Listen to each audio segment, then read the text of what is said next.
Welcome to D&D Backstory.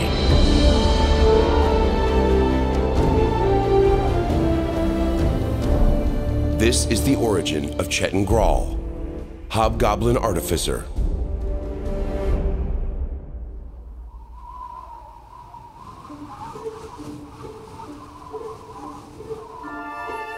A gnomish man dressed in flamboyant scarlet robes scurries across the site of a recent battle, murmuring irritatedly as he moves from one body to the next, clutching the hem of his robes in a futile attempt to prevent them from being crusted in gore. This is why you hire adventurers, you stupid old man. Could have been sitting cozy by the fire, but no, you decided you missed the field, and that this wild goose was one worth chasing. Ridiculous, Schneebly, utterly ridiculous. Growing tired of magicking away the muck, he draws his wand from his pocket and takes to the skies with a brief incantation, slowly traversing the length of the battlefield, tutting sadly to himself. And this, absolutely tragic. Disgusting waste of life and potential. And for what?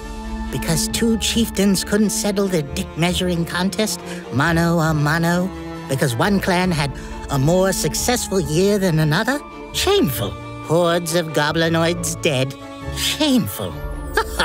Turning about in the air, he spies a ragged goblin standard mounted on a spear, topping a small hill and miraculously standing tall amidst a sprawl of mutilated goblins, hobgoblins, and bugbears. He flies towards it, his eyes fixed on an ornate sword lying at the side of a heavily armored goblin. He pores over it excitedly, beginning an incantation that would help him determine its properties.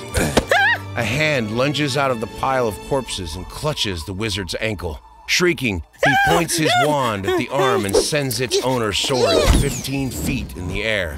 And as the figure bobs up and down in the breeze, Schneebly gasps in dismay.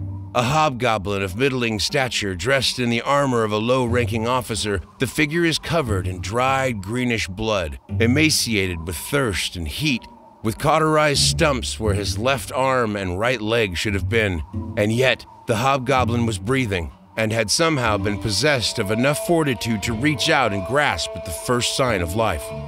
Well, never let it be said that I was a man to turn away from an opportunity, or from someone in need. You may be both, my goblinoid fellow, so come along now. Schneebly ties a rope to the hobgoblin's remaining ankle, slips the presumably magical longsword into a bag much bigger on the inside than the outside, and turns to begin walking back towards his camp. Standard. The voice sounds as though it's coming from the bottom of a sand-filled well, but Schneebly hears him clearly enough. Seriously, lad? That's what you're worried about? The diminutive wizard pulls twice at the rough-hewn lance bearing the standard, frowning as he succeeds only in shaking it back and forth. Sorry, chap. It's not budging, and we really must be off. You need some help. Button near the middle. Frowning further still, the gnome raises his hand and feels about the lance, finding a small, cleverly concealed brass button. He depresses it, and with a small mechanical click, the lance suddenly comes loose, pulling easily from the ground. Huh.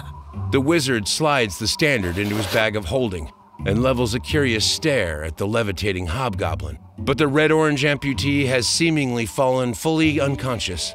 Schneebly shrugs to himself, wraps the cord of his strange balloon around his hand, and begins making his way back across the battlefield.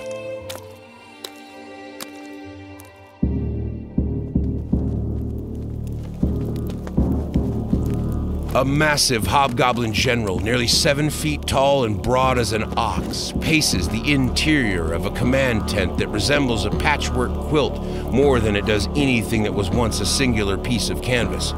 Sneering proudly, his eyes wander over the command team, the mottled torchlit light gleaming in his eye as he surveys the ragtag band of goblinoids.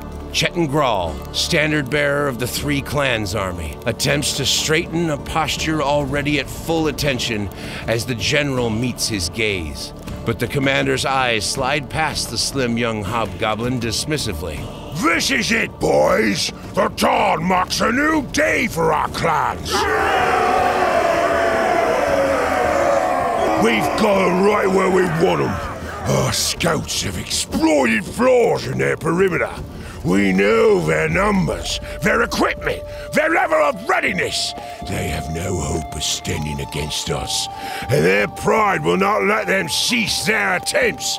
The day shall be ours. Tomorrow, Clan Oglith falls! I'm sorry, but sir, venerated General Ogsmuth, sir. Chettin steps forward a stride and attempts to get his commander's attention, eventually growing so bold as to tap him on the shoulder. The general whirls about, the sneer on his face changing rapidly from celebratory to disdainful. What? What in the nine hells could be so important that you feel you need to interrupt me, Mugget? Chettin stares back at him confidently, oblivious to the flabbergasted stares of the officers around them and the silence spreading across the tent. Sir, I hope you will forgive this interruption, sir, but I feel there is a potential detail we may have overlooked, sir. Oh? Something that all my beast intelligence officers and strategists overlooked? Something that you, Standard Bearer, saw when we did it? Please, enlighten us! Chettin thrusts his chest out further, proud to have been acknowledged. Sir, yes, sir. Only that the hero Malgameth hails from Clan Oglith, sir. I know that Last Intelligence has him well across the world, but he has gathered powerful allies over the years, and even if his own magic cannot deliver him here, I don't think we should rule out him being a factor tomorrow, sir. The general stares at his standard bearer for a full 6 seconds, before throwing his head back and laughing uproariously. You think we have to worry about Malgameth the Mighty? You're joking! That goblin is a myth. A story spread by the Urglyphs, so they can pretend they're special.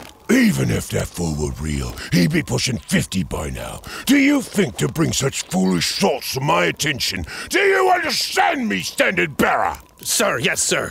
Sorry, sir. Did you just call me sorry, boy? Sir, no, sir. I just meant, The general's open-handed blow leaves Chettin's ears ringing underneath his helm. Tell you what, maggot. Why don't you go stand watch over the Standard for the night? Maybe it'll help you remember your place. Leave us real officers to our strategy, boy. Head held tall, despite the jeers and guffaws coming in from his fellow officers, Standard Bearer Graal marches from the tent, taking care to keep the indignation rising within him from showing in his face or bearing.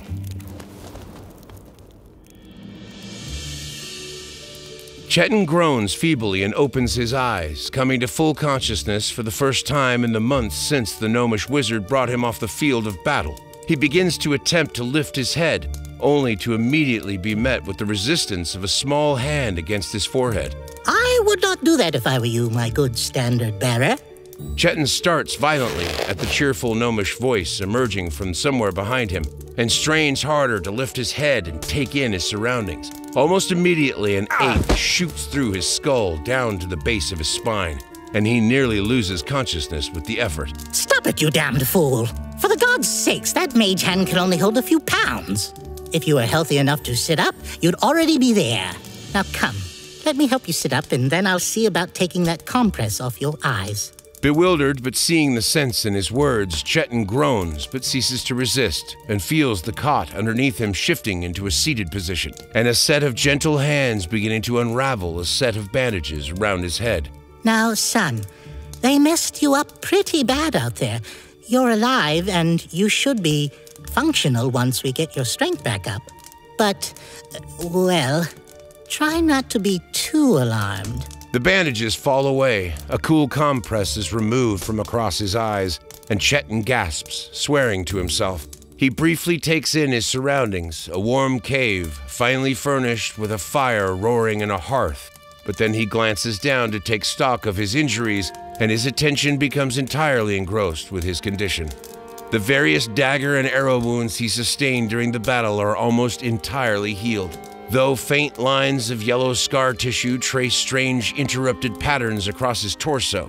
But his right leg was missing, from the knee down, replaced with a metal rod and a weighted boot, attached by a leather harness of some sort.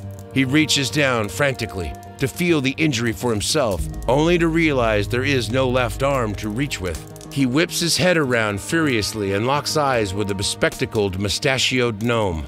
The hells did you do to me? Saved you, you twit! Didn't ask for any help. Oh, so some other hobgoblin with cauterized stumps reached up near dead and grasped me by the ankle despite barely having the energy to breathe?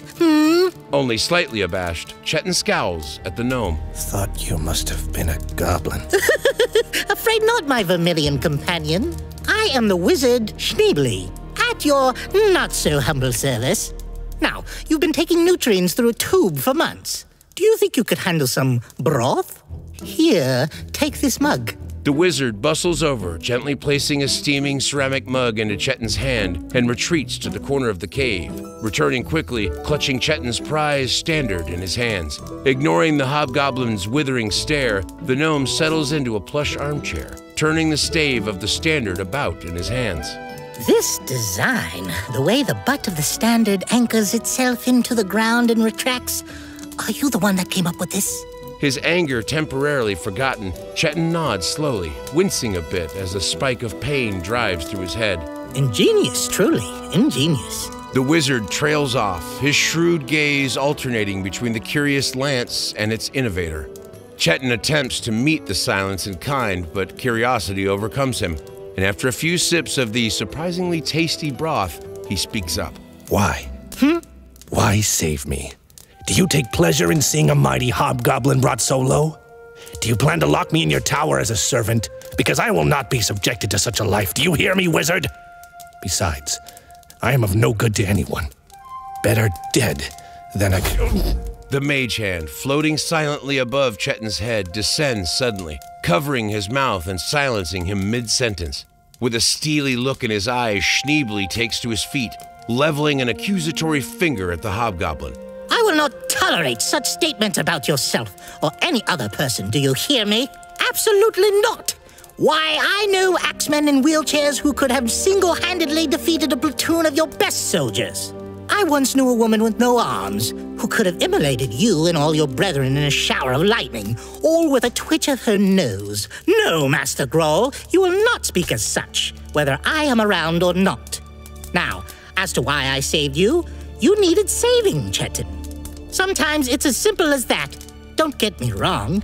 I suspect you have an untapped potential to you, and if you're looking for work down the line, I would be happy to provide you with it. You would certainly not be the first adventurer I've hired. You have my assurance. How? I can barely move my head. I cannot do more than hold a crutch. I am useless. A bit of the steel melts out of Schneebly's gaze, and he steps forward, resting the battered standard against Chettin's cot. No one is useless, Chettin. You may be down a couple of limbs, and you may be a surly sack of crap, but you're far from useless.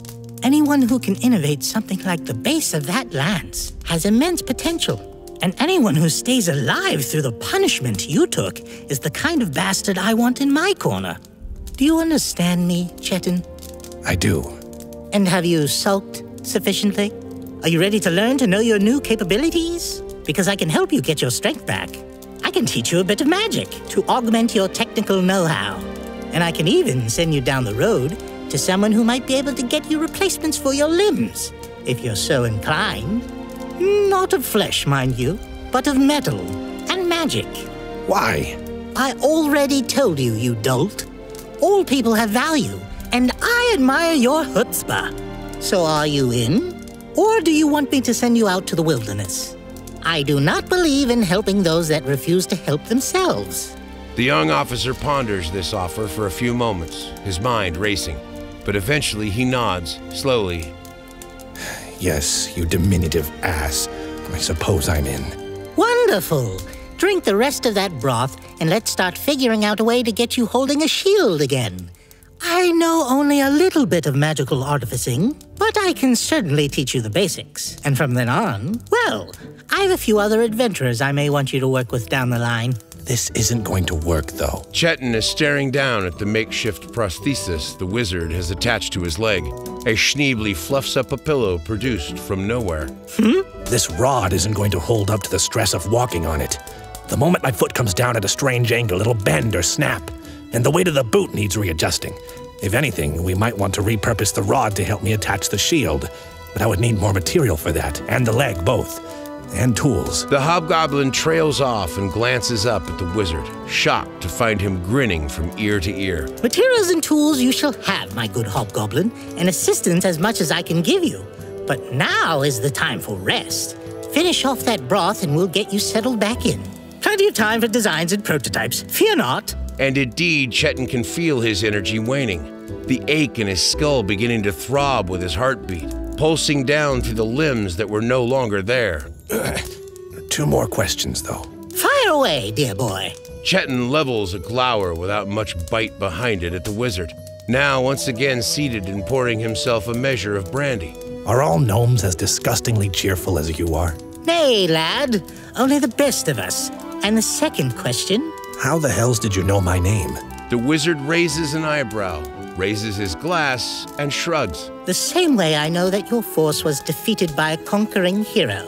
A danger that only you were smart enough to give credence to. You talk in your sleep, dear chap. Chettin nods and raises the broth to his lips once more. And I could read minds, of course. I had you going, didn't I? Rightly so.